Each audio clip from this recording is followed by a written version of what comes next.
পড়াশোনায় মন বসছে না? ভিডিওটি দেখুন, আশা করি আপনাদের অনেক উপকারে লাগবে। শিক্ষাবর্ষ শুরু হওয়ার পর দেখতে দেখতে কখন যে পরীক্ষা চলে আসে ধরাই যায় না। সামনেই পরীক্ষা থাকলে আতঙ্কিত হয়ে উঠি আমরা। আরে আতঙ্ক হবেন না, আপনাদের চাপ মুক্ত করার এবং পড়াশোনায় আপনাদের মনোযোগী নিয়ে আসার কিছু সেরা উপায় আমি নিয়ে চলে এসেছি। হয়তো এর মধ্যে আপনারা বেশ কিছু উপায় জানেন, তবে এই উপায়গুলো রোজ মেনে চললে আশা করি আপনারা অন্যদের মতো ঘন্টার পর ঘন্টা মনোযোগ সহকারে পড়তে পারবেন। পরিকল্পনা। যদি কোনো পরীক্ষার প্রস্তুতি নেন তাহলে প্রথমে খোঁজ নিন পরীক্ষার তারিখ কবে। তারিখ জানা না সম্ভব হলে অন্তত সপ্তাহ বা কোনো মাসের শুরু নাকি শেষের দিকে সেটা অবশ্যই জেনে নিন। সেই হিসেবেই প্ল্যান শুরু করুন এবং সঙ্গে সঙ্গেই পড়াশোনার জন্য একটা রুটিন তৈরি করুন। ক্যালেন্ডার বা কাগজে নিজের পরিকল্পনা লিখে নিতে পারেন। কাগজ বা ক্যালেন্ডারটি পড়ার টেবিল বা পড়ার জায়গায় সামনের দেওয়ালে আটকে রেখে দিন।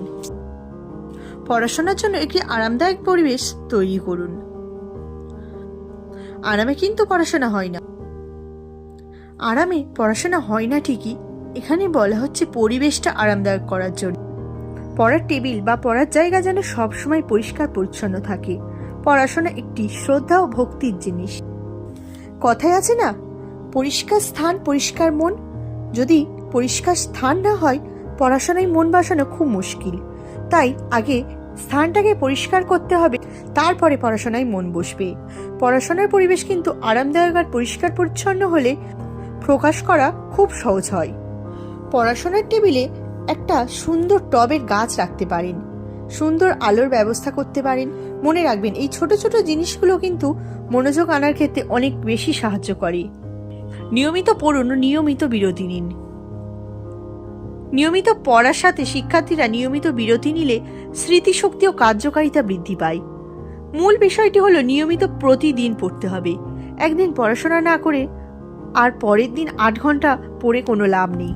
ধরুন একদিন আপনি পড়াশোনা করলেন, দ্বিতীয় দিন পড়লেন না, তৃতীয় দিন আবার 8 ঘন্টা পড়লেন, এতে কি কিছু লাভ আছে?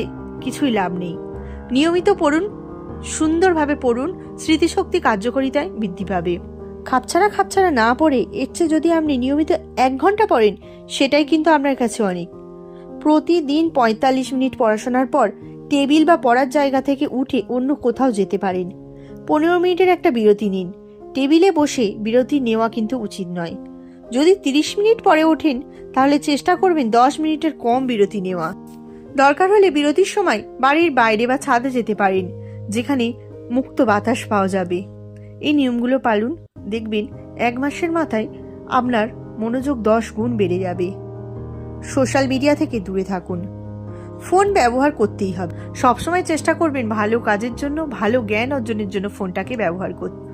যদি মনে মনে জেদ তৈরি করেন যে আমি আর ফেসবুক, ইনস্টাগ্রাম ও সোশ্যাল মিডিয়ায় অ্যাক্টিভ থাকবো না, তাহলে সঙ্গে সঙ্গে সেটাই করে ফেলুন। সঙ্গে সঙ্গে ফোন থেকে সেগুলো ডিলিট করে দিন। এই সমস্ত সোশ্যাল মিডিয়ায় আসক্ত থাকলে কখনো পড়াশোনায় মনোযোগ বসবে না।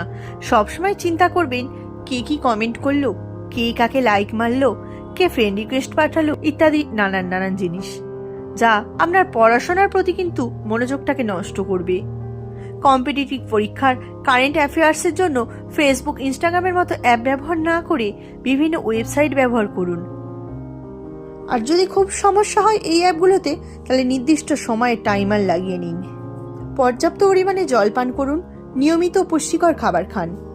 পরীক্ষার সময় প্রায়শই এমন হয় যে শিক্ষার্থীরা তাদের পড়াশোনার প্রতি এত বেশি মনোযোগ হয়ে ওঠে যে তারা তাদের নিজের শরীরেরই খেয়াল করে না। বিশেষ করে যারা পড়াশোনার সূত্রে বাড়ি থেকে দূরে থাকে তারা বেশিরভাগই নিয়মিত খাওয়া দাওয়ায় ছেড়ে দেয়, অপুষ্টিকর বাইরের খাবার খায় প্রচুর পরিমাণে। এইভাবে পড়াশোনা করলে কিন্তু নিজেরই বিপদ। সব সময় মনে রাখবেন স্বাস্থ্য আগে, তারপর পড়াশোনা। রোজ নিয়মিত পড়াশোনার সাথে চেষ্টা করুন নিয়মিত পুষ্টিকর খাবার খেতে। নিয়মিত শরীরচর্চা, ব্যায়াম, প্রাণায়াম করলে কিন্তু শরীরের রক্ত প্রবাহ ঠিক থাকে, নিজেকে সুস্থ অনুভূত হয়। আর সুস্থ থাকলে পড়াশোনাতেও মন বসবে। বন্ধুরা, এই যে প্রতিদিন বা প্রতি সপ্তাহে যে আপনি লক্ষ্য স্থির করছেন সেগুলো পূরণের পর নিজেকে পুরস্কার দিতে শিখুন। হয়তো কোনো একটা অধ্যায় শেষ করার পর আপনি নিজেকে একটা দামি চকলেট বা অন্য কোনো প্রিয় জিনিসের ট্রিট দিলে, অথবা লক্ষ্য পূরণের পর কোনো সিনেমা বা ওয়েব সিরিজ দেখলেন। এভাবে পড়াশোনা করলে দেখবেন নিজের প্রতি নিজের আগ্রহ বাড়বে, বেশ মজাও আসবে। রাত জেগে পড়ার কোনো দরকার নেই। ছাত্রছাত্রীদের মধ্যে একটা চল থাকে যে বেশি রাত জেগে পড়লে সে পড়াশোনায় বেশি ভালো হয়। আরে এই ধারণাটা কখনোই সত্য হতে পারে না। আপনার কাছে পড়াশোনার জন্য সারা দিন পড়ে রয়েছে, এর জন্য রাতের ঘুম নষ্ট করার কিসের দরকার? সুস্থ শরীরে বাঁচুন, আপনার ঘুমের অবশ্যই প্রয়োজন। অনেকের ধারণা রাতে খুব নিস্তব্ধতাকে পড়াশোনায় মনোযোগ আসে, কিন্তু আমরা তো জানি ঘুমানোর জন্য রাতই উপযুক্ত। রাতে না ঘুমিয়ে দিনে ঘুমানো স্বাস্থ্যের জন্য কিন্তু ঠিক নয়। বন্ধুরা, নিস্তব্ধতা চাইলে আপনি রাত্রি 10টার দিকে ঘুমিয়ে যান, ভোর 4টে উঠুন, তারপরে পড়াশোনা করুন। এই অভ্যাসটি কিন্তু রাতে জেগে পড়ার থেকে অনেক ভালো। প্রথম দিকে ভোরবেলা হয়তো উঠতে অসুবিধা হবে, কিন্তু তারপর সময়ের সাথে সাথে সব ঠিক হয়ে যাবে।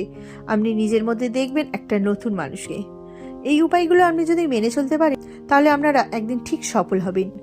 একটা কথা সবসময় মনে রাখবেন, সফলতা কিন্তু একদিনে আসে না, এটা কিন্তু সময় সাপেক্ষ, আর এর মূল্য পরিশ্রম দিয়ে মেটাতে হয়। তো বন্ধুরা, এই ছিল আজকের ভিডিওটি কেমন লেগেছে অবশ্যই কমেন্ট করে জানাবেন। ভালো লাগলে লাইক, শেয়ার ও সাবস্ক্রাইব করে আমার পাশে থাকবেন। ধন্যবাদ।